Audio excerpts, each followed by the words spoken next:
Oi, pessoal, sejam bem-vindos a mais um estudo aqui do canal Espiritismo Kardec. Queria agradecer ao Arthur, ao Cláudio, a todos que estão assistindo. Né?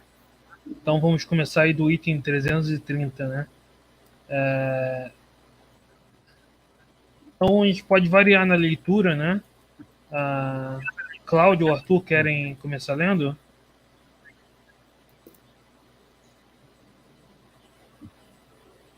Então lá, eu começo e o Cláudio depois dá sequência. Então vamos lá, desejando boa noite a todos aí. Estamos de volta aqui em mais um estudo do Livro dos Médiuns. Espero que estejam todos bem. E vamos então ler aqui a questão 330 de O Livro dos Médiuns. O objetivo de uma reunião séria deve consistir em afastar os espíritos mentirosos. Incorreria em erro se supusesse ao abrigo deles, pelos seus fins e pela qualidade de seus médiuns. Não o estará enquanto não se achar em condições favoráveis. A fim de que bem compreenda o que se passa em tais circunstâncias, rogamos ao leitor se reporte ao que dissemos acima, no número 231, sobre a influência do meio. Imagine-se que cada indivíduo está cercado de certo número de acólitos invisíveis, que se lhe identificam com o caráter, com os gostos e com os pendores. Assim sendo, todo aquele que entra numa reunião traz consigo espíritos que lhe são simpáticos. Conforme o número e a natureza deles, podem esses acólitos exercer sobre a assembleia e sobre as comunicações influência boa ou má. Perfeita seria a reunião em que todos os assistentes, possuídos de igual amor ao bem, consigo só trouxessem bons espíritos. Em falta da perfeição, a melhor será aquela em que o bem suplante o mal. Muito lógica é esta proposição, para que precisemos insistir. Pessoal, realmente esse primeiro parágrafo aqui nos chama bastante a atenção, uma vez que, por vezes, o movimento espírita não parece levar em consideração esse comentário, né, de Allan Kardec, onde ele diz que incorreria em erro se os médiuns ou as pessoas que participam de uma reunião se supusessem ao abrigo deles. E os amigos vão poder comentar sobre isso, né? Uma vez que as pessoas muitos acreditam que estando sob o teto de um centro espírita, estariam imunes à influência dos espíritos mentirosos. Então, isso realmente é um grande erro, né? Se acredita numa suposta proteção do centro espírita, que possivelmente pode até existir, mas não faz milagres, né? Essa suposta proteção, se é que mesmo existe, não nos eximiria, né, da influência dos espíritos mentirosos, ainda mais se, né, a nossa qualidade, no caso ali, pelos seus fins e pela qualidade de seus médios. Quer dizer, os fins da reunião, ou a finalidade da reunião e a qualidade dos seus participantes, principalmente os médiuns, é que vai definir a qualidade dos espíritos que irão ali acorrer. E aí Kardec prossegue, não o estará enquanto não se acharem condições favoráveis. E essas condições, como nós podemos ver, decorre justamente da finalidade daquela reunião, e ali embaixo ele diz, né, com caráter e os gostos e pendores, né, dos membros, dos participantes daquela reunião. É um erro comum aí no meio, e a gente fala isso porque eu tive alguns anos participando, inclusive, da direção de um centro espírita, uma casa espírita, e agora já estou há alguns anos participando e dirigindo grupos familiares. Nas duas reuniões se comete esse engano aí. Quando se acredita que só pelo prenome espírita, né, você já está salvo de qualquer dificuldade, de qualquer problema. No centro espírita ou na casa espírita, há aquele folclore do cinturão de proteção, que eu acredito até que exista, mas que não pode se sobrepor à natureza de cada um, tá certo? Hoje nós sabemos, por exemplo, nas reuniões familiares, que os espíritos que nos acompanham comumente, neste dia, são chamados a atenção para o comportamento. Não há como impedir que esses espíritos participem nem da reunião do centro e nem da reunião familiar, uma vez que cada um de nós traz os seus acompanhantes. É uma passagem bíblica, se eu não me engano, de Santo Agostinho: vós estáis cercados por uma multidão de testemunhas. É basicamente a vida de cada um. Esse folclore da proteção do centro espírita, que tem a sua razão de ser, tá certo? Muitas vezes se torna como é que nós vamos dizer? Um empecilho até para essa própria proteção, porque os integrantes não se resguardam, tá? Como dirigente de grupos da Casa Espírita, a gente começou a notar que algumas reuniões, embora se fizesse todo o roteiro da reunião, palestra, passe e trabalho mediúnico fechado, muitas reuniões perdiam-se momentaneamente ali, vamos dizer, o controle ou a compreensão da reunião. O mesmo acontece nos grupos familiares, um pouco menos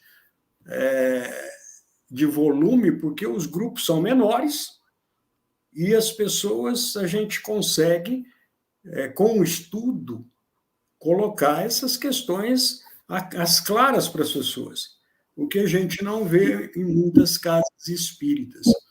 Então, o acerto desse, a melhor reunião será aquela em que menos indivíduos para atrapalhar terá, e vai depender do comportamento de cada um, vai depender de se especificar para que aquela reunião, tá?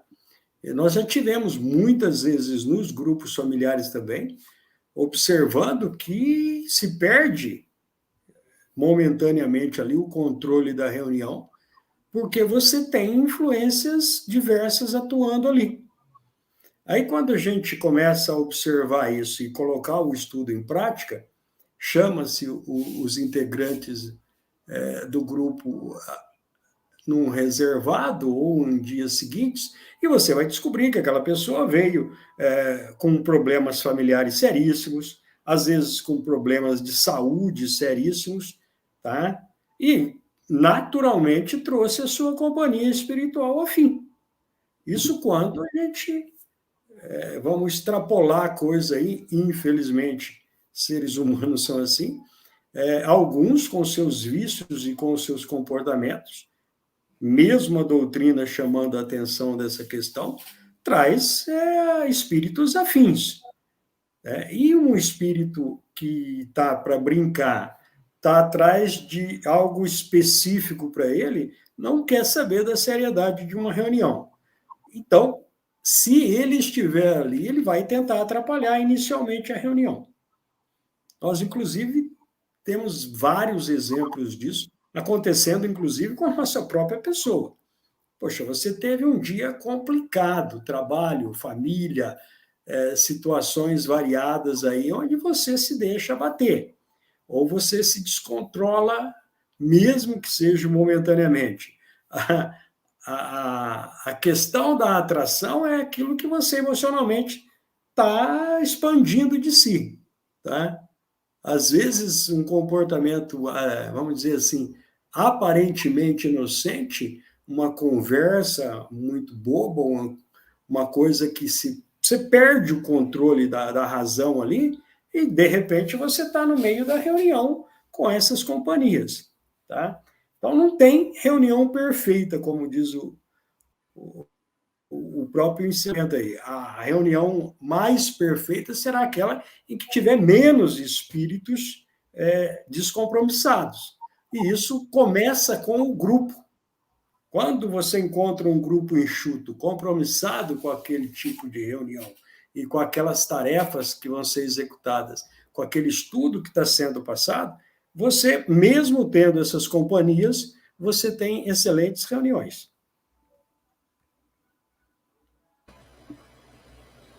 Realmente, como foi dito,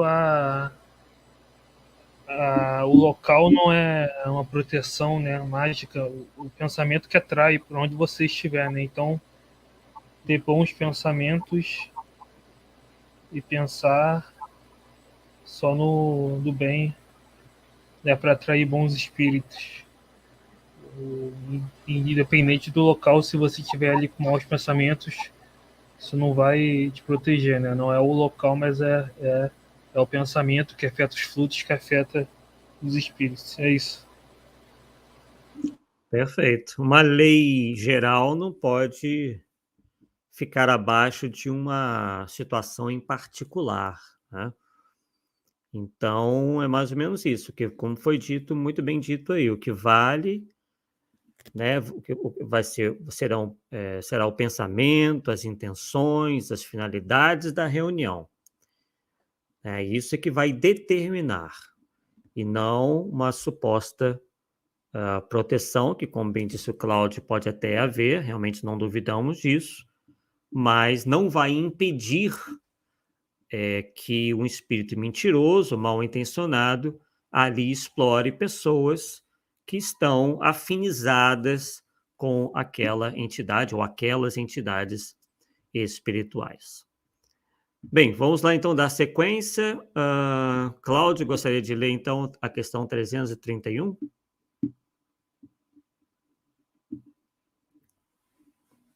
Está com o áudio desligado.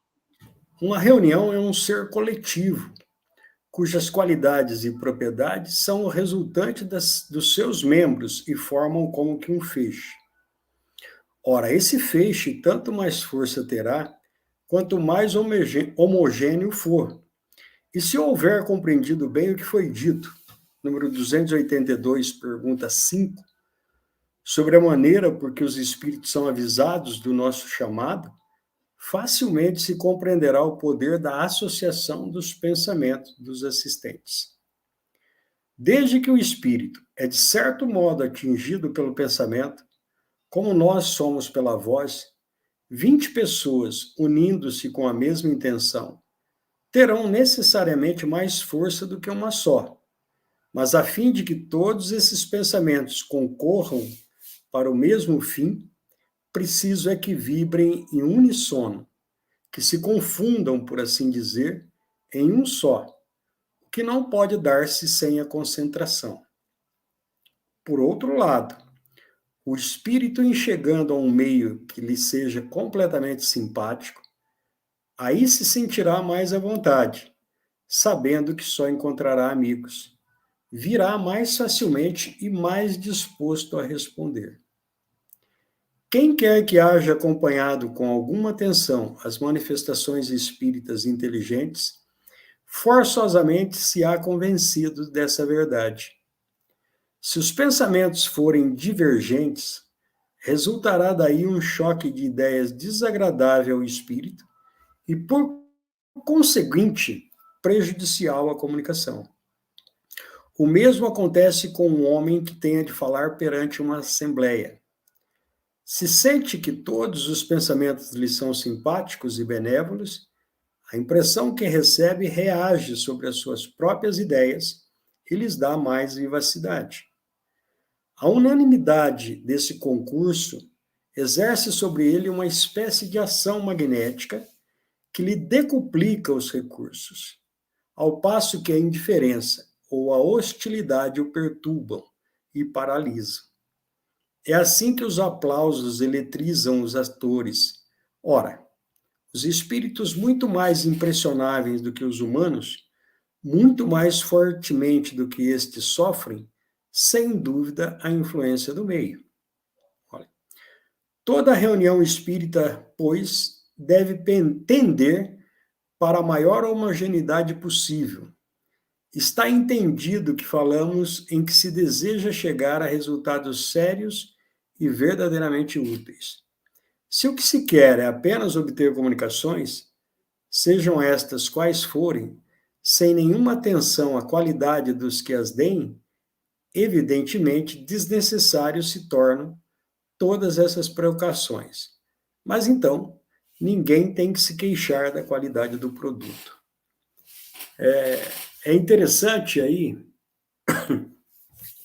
eu estou colocado em todas as situações aí, pelo tipo de trabalho que a gente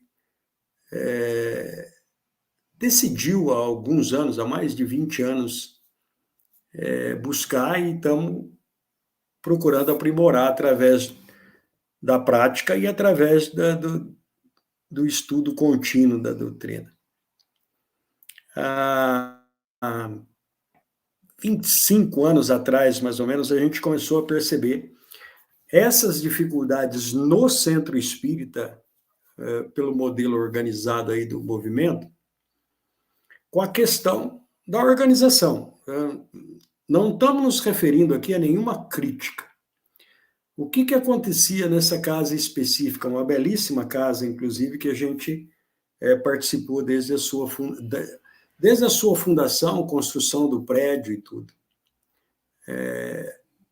Você tem um modelo, tem o dia, você tem o horário, a diretoria decidiu por um caminho de palestra, de passes, e as reuniões reservadas à mediunidade e ao chamado trabalho desobsessão. O que acontecia? A gente percebeu muitos casos que não se encaixavam nesse processo. Verdadeiros casos de obsessão que apareceram na época, há uns 20 e tantos anos atrás, não se encaixavam naquele modelo. As famílias desesperadas buscavam em dias fora do dia da reunião, fora dos horários da reunião, porque estava com um problema ali espiritual que medicina ou outras religiosidades não conseguiam lidar. E nós tínhamos que seguir o roteiro, seguir as normas da casa e tal. Não tenho nenhuma crítica quanto a isso. O que nós fizemos ao longo dos anos quando experimentamos isso na própria pele? Descobrimos essas questões aqui. Ora, eu tenho a proteção, possivelmente, é impossível que não haja uma proteção, uma organização da parte espiritual para manter aquele grupo operante. Agora, você abre as portas da casa para uma pessoa e uma família que tem ali uma perturbação espiritual, uma obsessão instalada. Ora, estando presente estes, os obsessores estão presentes. Naturalmente, o modelo, comportava até um certo ponto. Quando os casos mais graves apareciam, não havia condições, as pessoas perdiam a concentração durante a palestra, havia dificuldades em aplicar os chamados passes, e a gente levou algum tempo, alguns anos, por falta de estudo, de que era essa companhia, não a culpada, mas essa companhia presente sem o conhecimento do grupo. Quando fomos estudar isso, aprofundar essas questões, inclusive pelo compêndio A Obsessão dos espíritas belgas, um belíssimo trabalho, é que nós descobrimos que o modelo comportava até um certo ponto. E a questão da proteção estava dentro daquilo que o grupo sabia. Qualquer coisa fora do que o grupo sabia, todo mundo perdia o controle, perdia as orientações. Quando nós insistimos para a diretoria para formar um grupo de tarefa específica de estudo e específica no assunto, a diretoria não concordou. Então, a gente começou a buscar o conhecimento espírita e começou a formar pequenos grupos familiares para tratar especificamente desses casos. E é o que a gente faz até hoje. As reuniões familiares que montamos já vai para 23 anos, tá? Elas são voltadas para o atendimento de questões que os centros espíritas da cidade não conseguem trabalhar.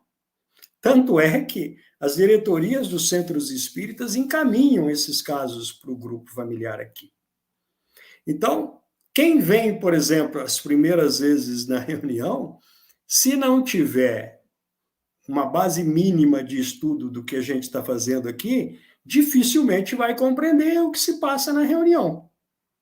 Tá? Há, às vezes, um aparente descontrole ali.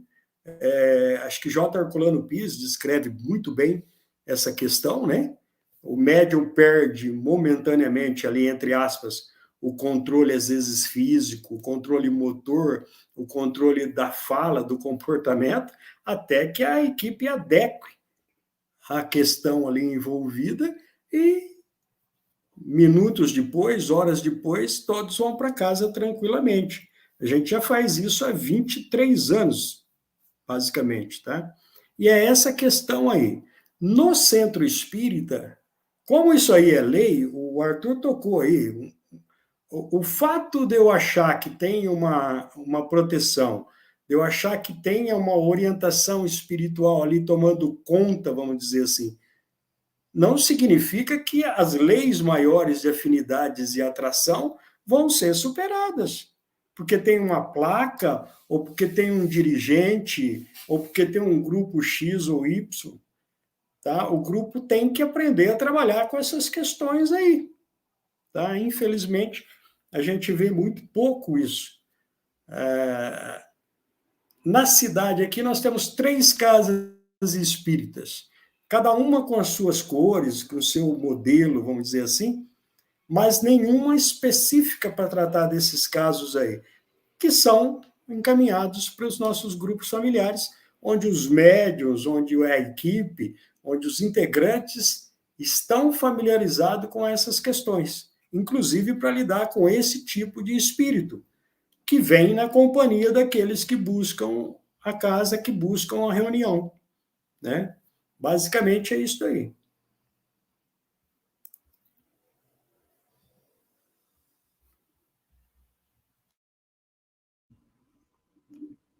Muito boas lembranças aí do Cláudio, né? Esse trecho do Livro dos Médiuns reforça o trecho anterior, dizendo, né, que o grupo tem que estar com os mesmos propósitos, ter os mesmos propósitos, agir em uníssono, né? Quer dizer, como se fosse um único corpo, porque, por vezes, um ou mais integrantes, se não estiverem na mesma sintonia de propósitos, mesma sintonia até mesmo nos pensamentos, pode, inclusive, prejudicar o andamento da reunião. Então, isso realmente é muito importante para que todo aquele que frequente uma reunião mediúnica, ou qualquer outra, né? Mais especificamente a reunião mediúnica, esteja realmente consciente que está ali para servir. Se ele vai lá com o propósito de apenas de se beneficiar, ou de aparecer, ou, enfim, qualquer outra coisa que não seja o de servir, realmente isso poderá, inclusive, como dissemos anteriormente, com base no próprio Livro dos Médiuns, prejudicar, né, o andamento daquela reunião. Eric, alguma consideração? Não, excelente os comentários. Só queria destacar aqui o comentário do Ricardo Lima, né? Conheço muitos espíritas que não estudam a codificação, só ficam no Evangelho segundo o Espiritismo. Realmente, nos meus centros, o primeiro que eu frequentei, era a obra mais estudada, esse ou o Livro dos Espíritos, né? Tem até uma pesquisa recente, acho feita pelo Marco Milani, que comprova isso, que ele fez esse questionamento dos 5, né, aos dirigentes que ele conhecia.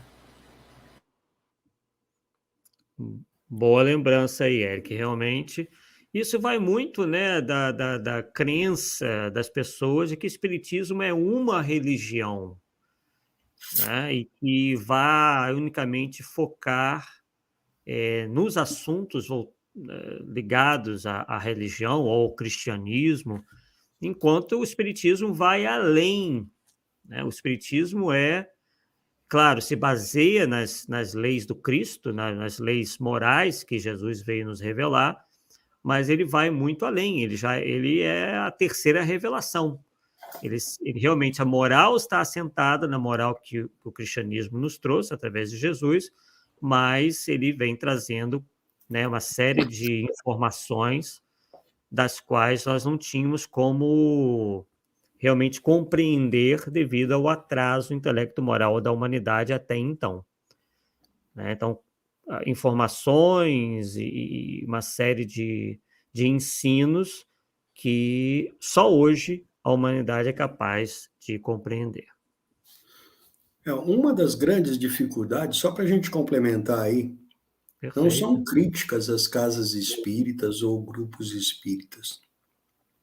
Uma das grandes dificuldades até dos dirigentes é entender que a doutrina é uma infinita,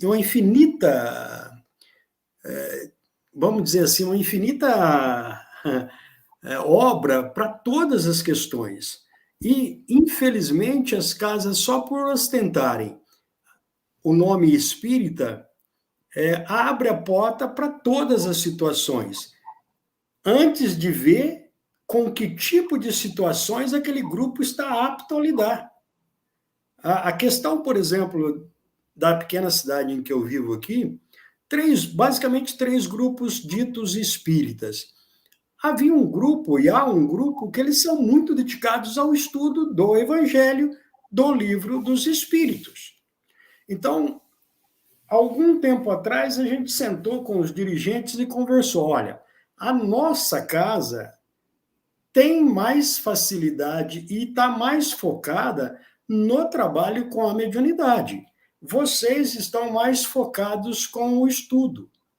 Vamos entrar num acordo e as pessoas que precisarem de informações mediúnicas encaminhem para a nossa casa.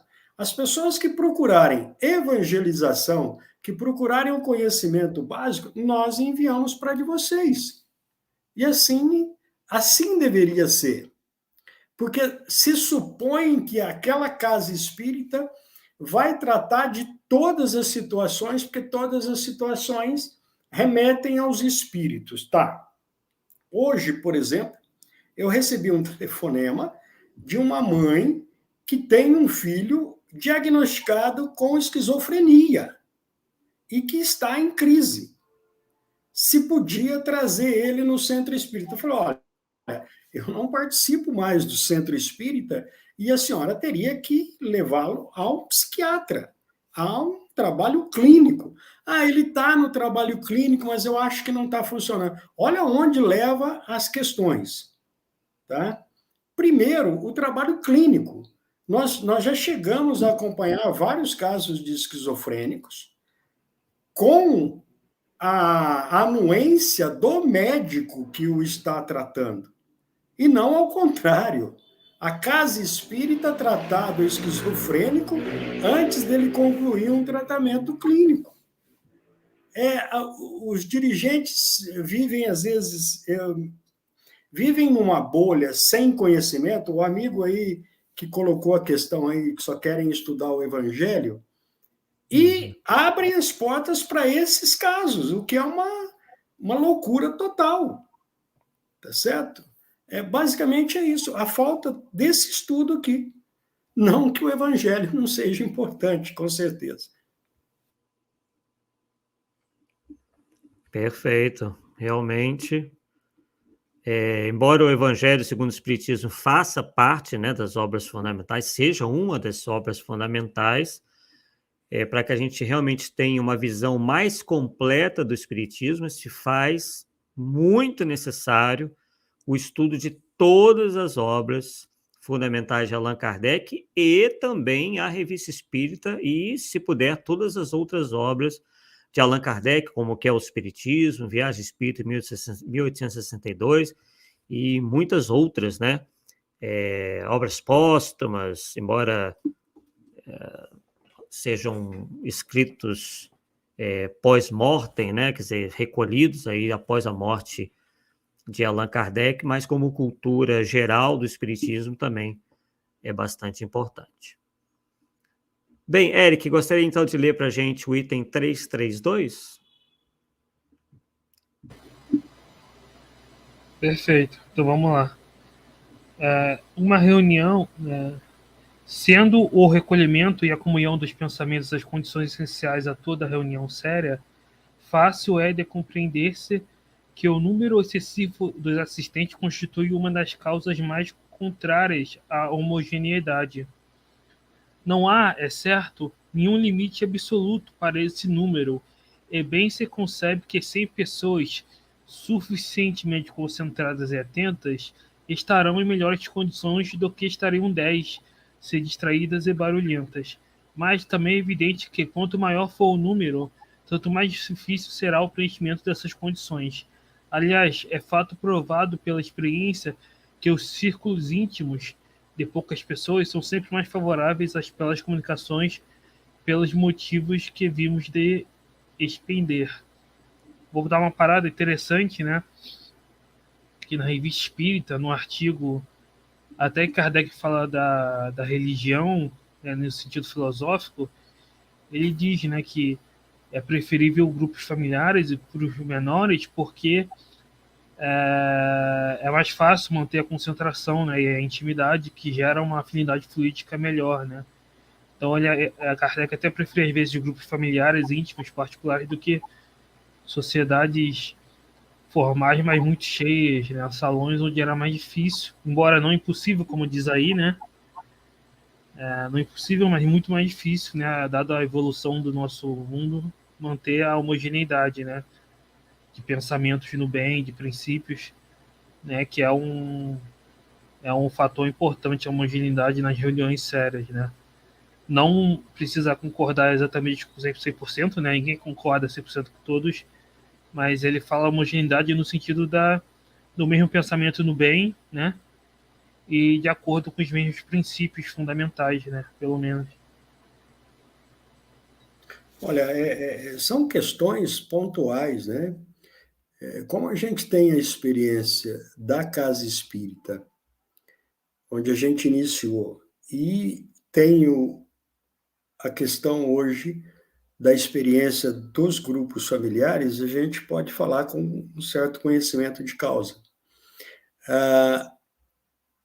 Quando dirigindo o trabalho mediúnico da casa espírita, que até tinha uma boa frequência, mais ou menos entre 60 e até 100 pessoas, dependendo do dia, né? Dependendo das questões e das pessoas que participavam, nós começamos a perceber que os médiuns, mesmo sendo mantidos numa sala reservada para manter a concentração em estudo, em tranquilidade o máximo que se possível, nós vimos que algumas reuniões os médiuns perdiam, entre aspas, ali o seu sossego e tal, e a gente não compreendia por que a reunião mediúnica não fluía naturalmente.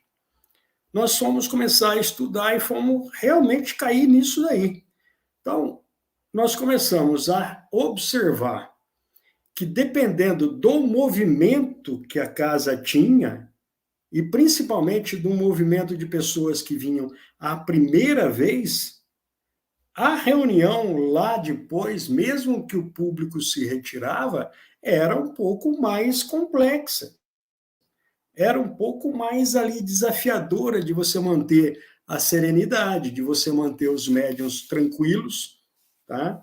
E algumas vezes, por exemplo, quando dias frios, é engraçado que no inverno até os obsessores param de perturbar as pessoas, porque cai o movimento das casas, né?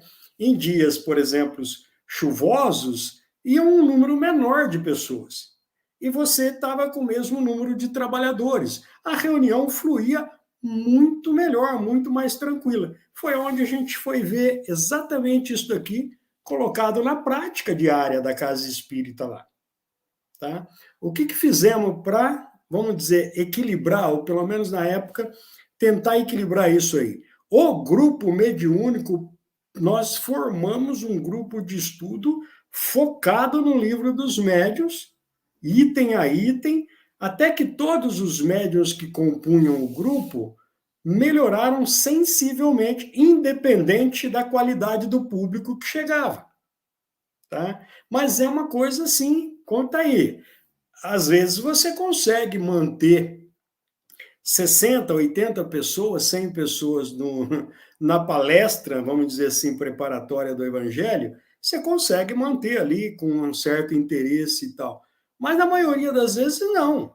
Você sabe que a pessoa está divagando, que a pessoa está viajando ali. E nisso a parte espiritual que a acompanha também. E isso com certeza vai influir nos resultados dos demais trabalhos do grupo.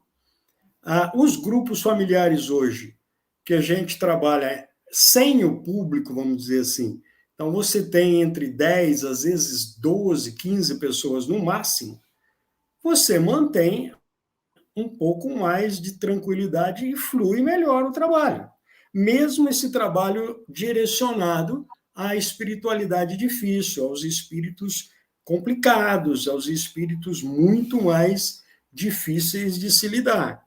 Você consegue lidar, mas bem melhor do que você conseguia lidar no centro espírita, por causa do número de assistentes.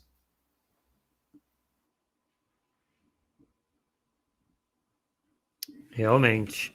É muito importante, né, essa consideração de Kardec em relação ao número de pessoas dentro de em uma reunião. O que eu venho experimentando, e vejo que isso realmente é muito positivo, é justamente isso. Nós temos lá, frequentando a reunião,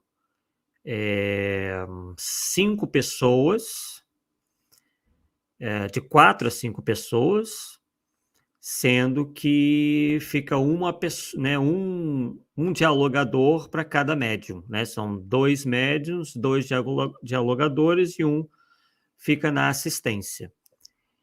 E eles falam, né, os dialogadores falam ao mesmo tempo, né, conversam ao mesmo tempo com os espíritos. Se houvesse mais pessoas ali, né, e fica complicado até mesmo pela questão de várias pessoas falarem ao mesmo tempo. Isso, né, poderia causar uma série de transtornos aí, mesmo porque o lugar lá é bem pequeno. Então, realmente, quanto menor é o número de pessoas, a chance de uma organização melhor, de uma sintonia melhor, realmente é bem maior. Bem, então vamos lá, vamos ler aqui a questão 333. Há ainda outro ponto não menos importante, o da regularidade das reuniões. Em todas, sempre estão presentes espíritos que poderíamos chamar frequentadores habituais, sem que com isso pretendamos referir-nos aos que se encontram em toda parte e em tudo se metem. Aqueles são ou espíritos protetores ou os que mais assiduamente se veem interrogados. Ninguém suponha que esses espíritos nada mais tenham que fazer senão ouvir o que lhes queiramos dizer ou perguntar.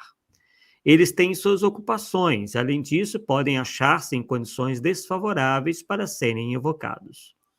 Quando as reuniões se efetuam em dias e horas certos, eles se preparam antecipadamente a comparecer e é raro faltarem. Alguns mesmos há que levam ao excesso a sua pontualidade. Formalizam-se quando se dá o atraso de 1/4 de hora e, se são eles que marcam o momento de uma reunião, fora inútil chamá-los antes desse momento. Acrescentamos, todavia, que, se bem os espíritos prefiram a regularidade, os de ordem verdadeiramente superior não se mostram meticulosos a esse extremo. A exigência de pontualidade rigorosa é sinal de inferioridade, como tudo o que seja pueril. Mesmo fora das horas pré-determinadas, podem eles, sem dúvida, comparecer e se apresentam de boa vontade, se é útil o fim objetivado. Nada, porém, mais prejudicial às boas comunicações do que os chamar a torto e a direito, quando isso nos acuda à fantasia e principalmente sem motivo sério. Como não se acham adstritos a se submeterem aos nossos caprichos, bem pode dar-se que não se movam ao nosso chamado. É então que ocorre tomar-lhe outros o lugar e os nomes. Então, novamente, né, uma série de instruções aqui de Allan Kardec que são muito pertinentes, principalmente quando comparadas ao que nós vemos no movimento espírita de maneira geral. Inicialmente, Kardec aqui nos fala sobre os espíritos que nós podemos chamar, que ele chama de frequentadores habituais. Realmente, quem lida com a mediunidade percebe que há espíritos que mais frequentemente se manifestam, né, nessas reuniões. Outra questão também é que a questão da uma suposta necessidade de um excesso de pontualidade, de um rigor extremado em relação à pontualidade.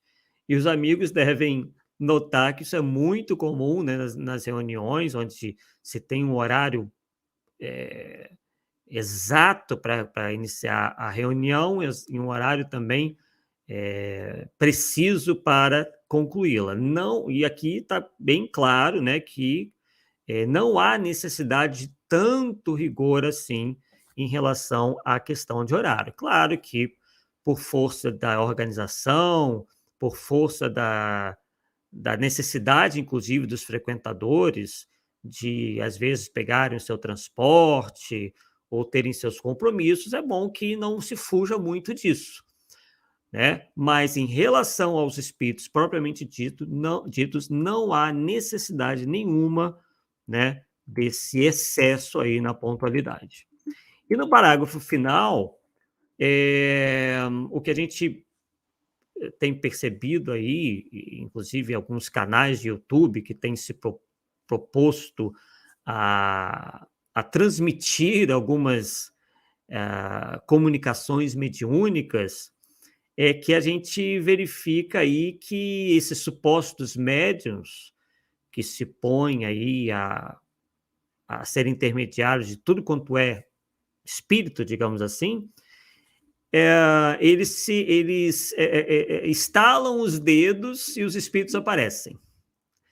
E a gente sabe que os espíritos verdadeiramente sérios não agem dessa forma, né? Eles não estão submetidos às nossas vontades, não estão ao nosso inteiro dispor para que a gente marque, por exemplo, um determinado horário, que vai fazer uma live no YouTube e eles miraculosamente apareçam.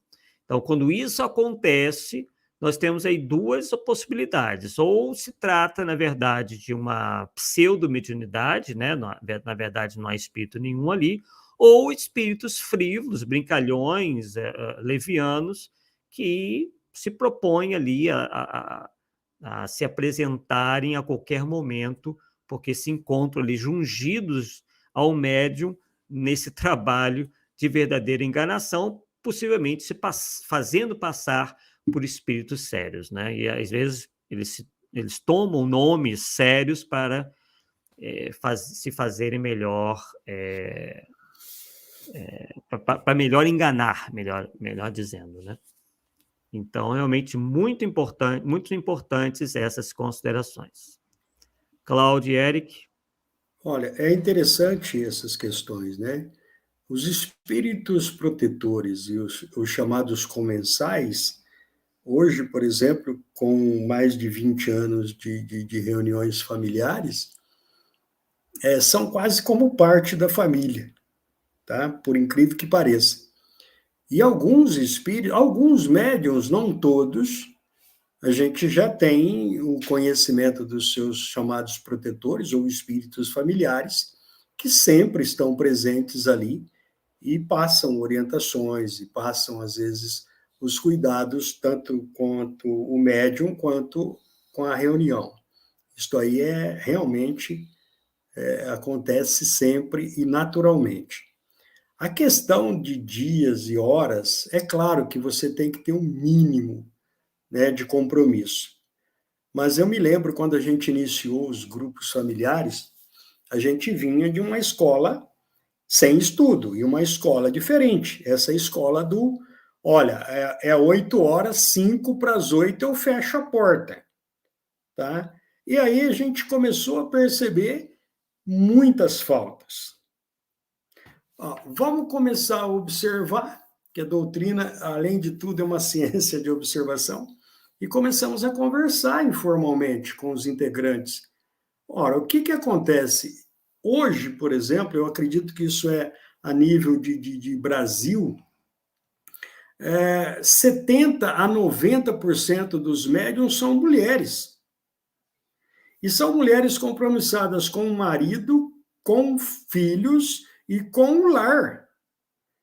E, de repente, você tem 1000 empecilhos, nada a ver com espiritualidade perturbando, não.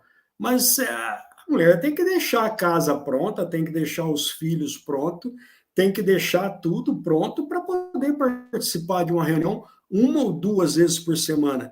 Quando a gente conversou, as pessoas, olha, Cláudio, como o horário eu não consigo, eu estou chegando do trabalho, as tarefas em casa, eu não consigo, eu vou chegar atrasado, então, para não perturbar a reunião, eu não vou. Olha onde a gente chega, tá? E aí a parte espiritual também começou. Eu me lembro muito bem de um rapaz aqui, é um jovem, inclusive, era um jovem advogado formado, e foi feito todo um trabalho de estudo, de auxílio e de informações a ele, quando ele procurou o grupo, e aí ele pediu para participar. Só que tem um grande problema, ele era um advogado que estava abrindo o seu negócio. Ele não pode deixar um cliente olha, é 7 horas, eu tenho que ir para casa tomar um banho, que eu tenho uma reunião espírita. Então, ele começou a perder as reuniões. Quando a gente foi conversar, ele falou, Cláudio, eu não consigo, porque esse horário aí é o horário que a gente está bombando no escritório. Ou está chegando o processo, ou você tem que estar enviando o processo, etc. e tal. A parte espiritual teve que vir chamar a atenção nossa. Escuta, se este integrante, este médium, se eles se colocarem com real responsabilidade, você pode flexibilizar esse horário. Qual é o problema? Então, só para vocês terem uma ideia, essa semana passada, na quarta-feira, ele chegou 25 minutos atrasado. Mas chegou e fez a sua parte do trabalho. Aliás, é um excelente médium, um excelente magnetista, e já está há 15 anos com o grupo. Tá? Então, quando nós achamos isso daqui no livro dos médiuns, falou, opa, peraí, então a coisa não é bem assim. E, infelizmente, você vai em alguns grupos aí, eu não vou citar nomes, depois eu vou ser chamado a atenção, mas tudo bem. Eu participei de determinado grupo, onde alguns dos integrantes de trabalho chegavam ali 10, 15 minutos atrasados por causa dessas questões, compromissos familiares ou de trabalho.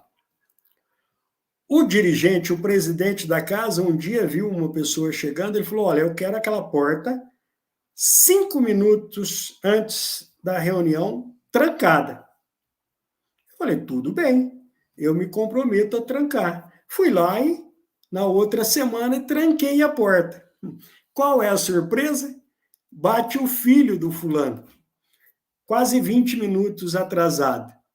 Eu fui, atendi pelo vidro da porta e falei, olha, eu tenho ordens do dirigente, que é seu pai, para fechar a porta 5 minutos antes da reunião, você está atrasado. Na outra semana, no meio da reunião, ele falou, ó, pode ficar tranquilo, a porta pode ficar aberta agora. O filho dele estava vindo atrasado do trabalho, trabalhava, inclusive, numa cidade vizinha aqui, 30 quilômetros aqui. Então, é para vocês verem como é que funciona a coisa, né? Então, por falta desse estudo aí, simplesmente isso.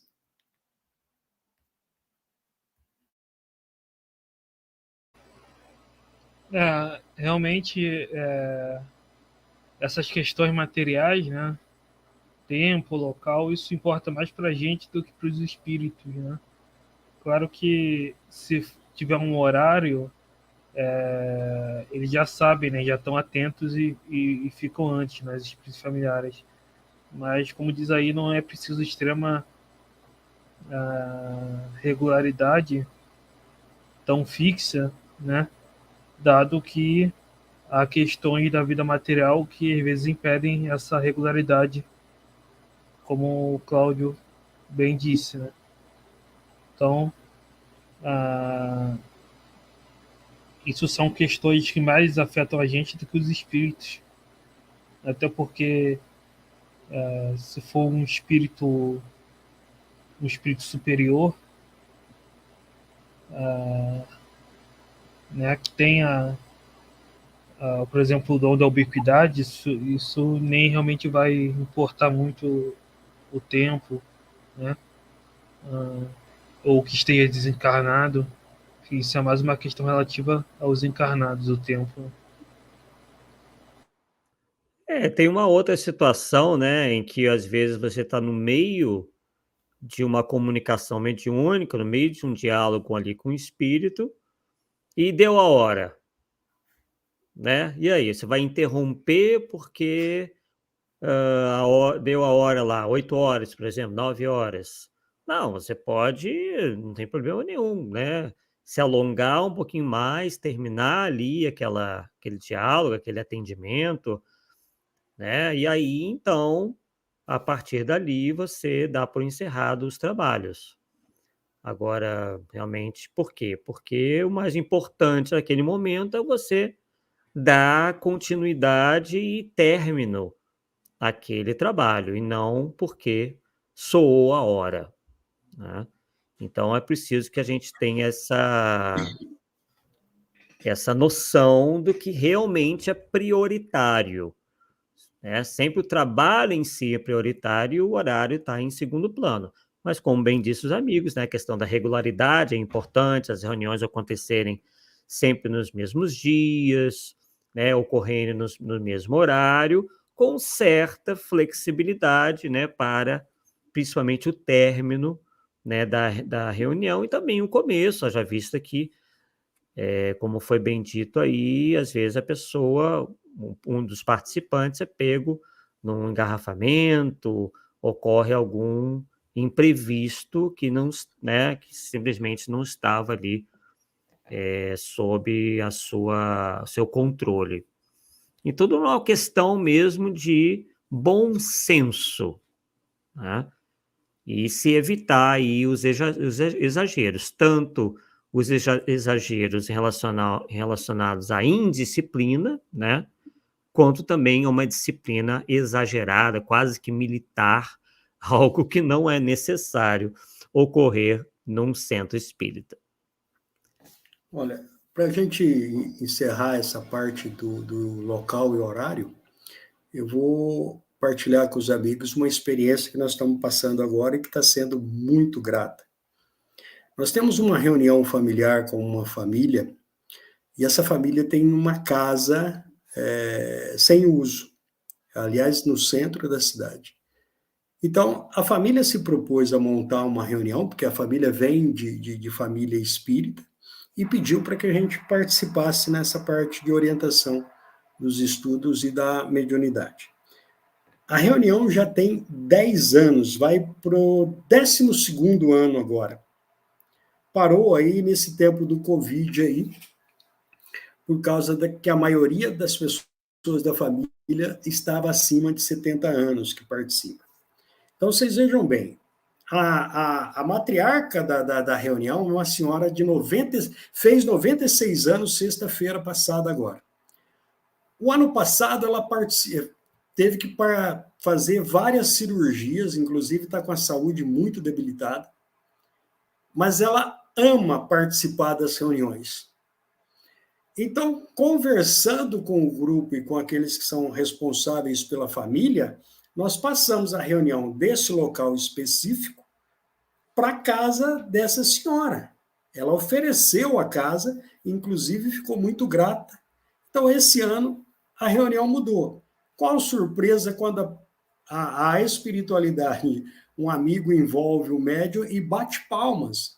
Falou, até que, enfim, vocês compreenderam que a necessidade dessa senhora é maior do que qualquer questão material envolvendo a reunião. E nós já estamos aqui com vocês e muito felizes. Ponto final. Já vai para 5 meses de reunião nesse novo local.